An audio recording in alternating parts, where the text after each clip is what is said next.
AKA Patters, we have a important movie here. We have a movie that, if you were there in 1997 when this movie, Alien Resurrection, was released in theaters, and you just happen to say, I liked the movie then, and I watched the movie ever since. And every time I watch the movie, I find something I like.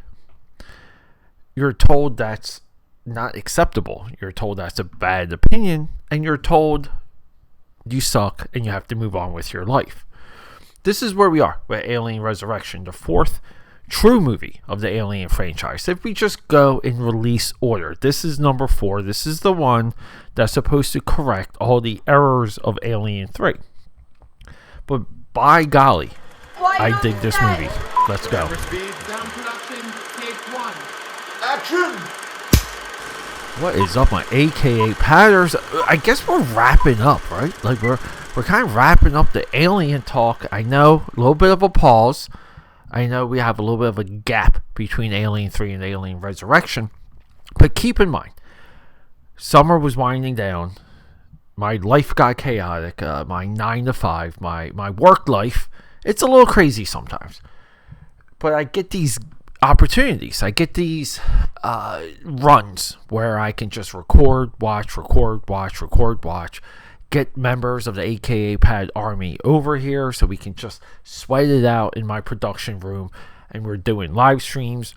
We're recording for YouTube. We're doing stuff for you guys here at the AKAPAD Film Buff Podcast. It just gets busy.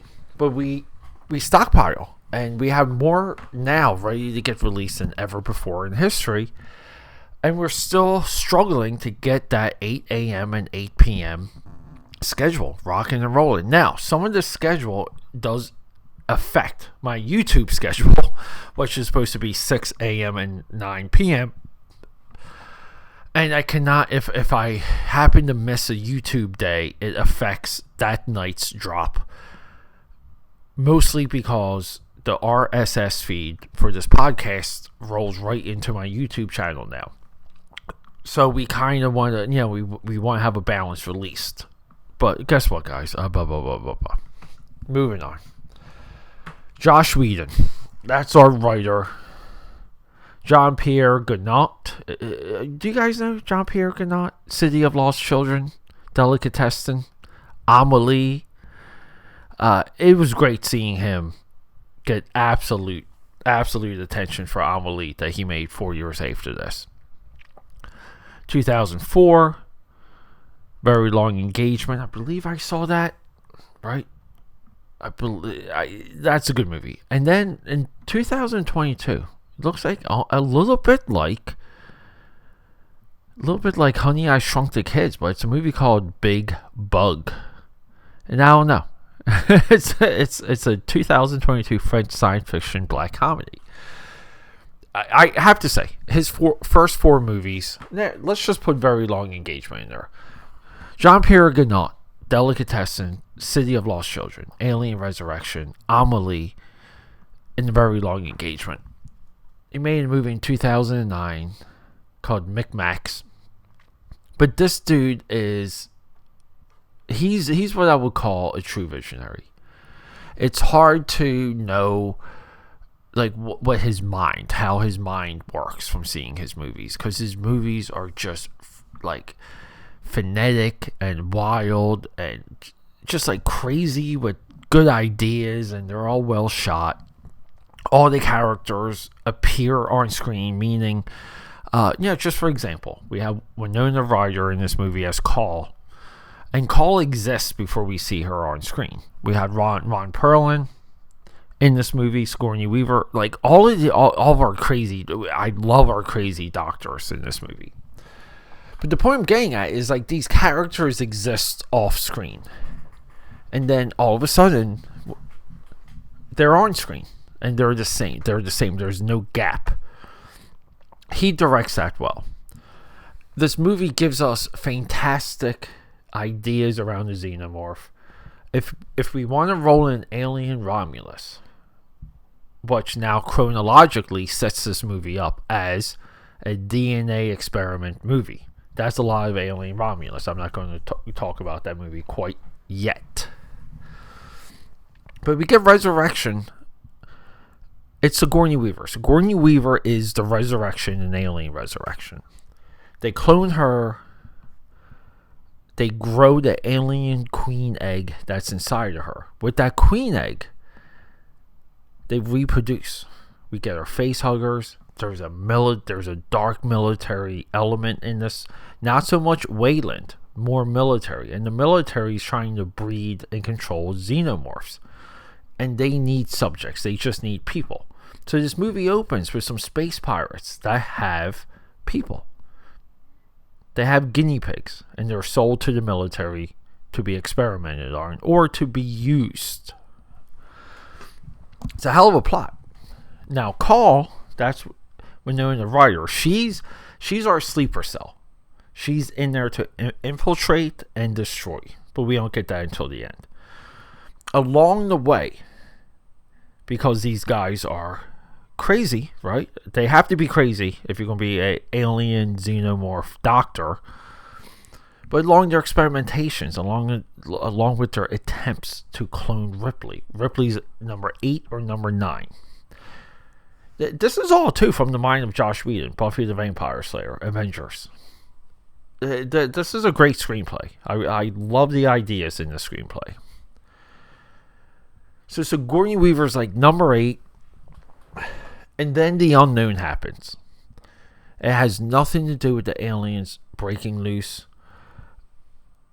The part I love about this movie is when the aliens actually get free, the entire base evacuates within minutes. And people escape safely with a xenomorph outbreak. Again, people really don't address that about this movie. But then our pirates, they're stuck. So all of our ragtaggers, all of our Han Solos, they're all of our space pirates. Alien 2 had Space Marines. Alien 4 Resurrection has space pirates. But they gotta make their way off the ship. But these experimentations, and we have an alien queen, and we have a cloned alien Sigourney Weaver. She's got the alien DNA in her. The alien queen gives birth to this hybrid, this cross-pollination, part human, part alien. But the mother is not the queen. The mother is Sigourney Weaver.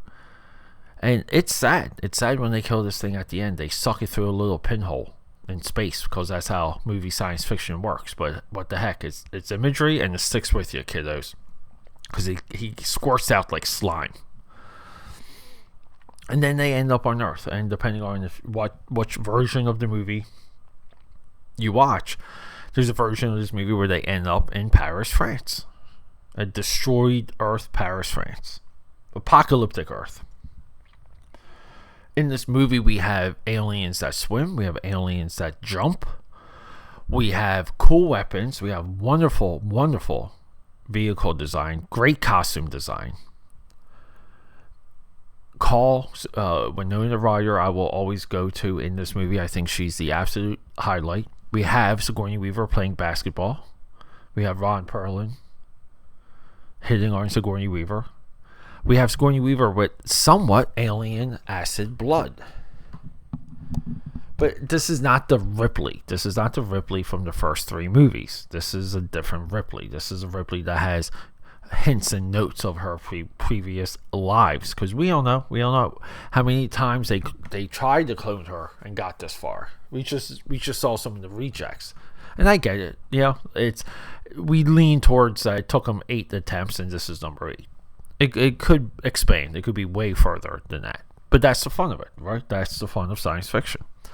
We have one of the all-time chest burster scenes where an individual, and now we're going back to a longer gestation period, he's got the egg in him. He's got the alien facehugger egg in him, and he's going to kill someone with it.